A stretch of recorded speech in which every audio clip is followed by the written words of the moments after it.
The way that user behavior can impact eCPM is really based on how users interact with your sites. So let's say, for example, your website grows quite a bit and you have a lot of return users. Well, return users are less likely to click on ads than unique users, or users who are coming to your site for the first time.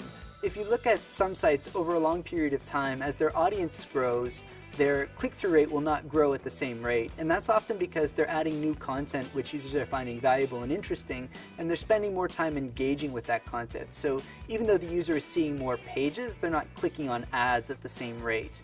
So how users interact with your site, if you have a lot of repeat users, you're likely to see that they don't click as often as on ads as unique users. If you have a forum site where you have a lot of regular participation from users, then those users are going to click on ads slightly less than users who come, look for a certain amount of information, and then leave immediately.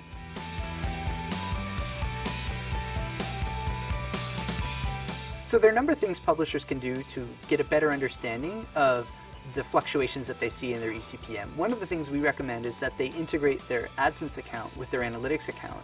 And in doing so, they can get information, for example, about the eCPM by region so that they can know how users in Latin America monetize compared to users in Asia. The other thing that publishers can do is set up really granular channel structures. And what this will allow you to do is to understand how different content on your site monetizes. So let's say, for example, you have a lifestyle section and you have a finance section.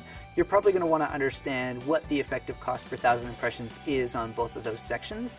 And setting up different channels to monitor that content will allow you to have that information. So in conclusion, my suggestion to all publishers is really to gather as much data as possible and to look at all of your different data points together. So you're going to want to look at your traffic the same way you're going to want to look at your audience, and look at that in conjunction with your AdSense data, and then you'll have a better understanding of how your AdSense is performing over time.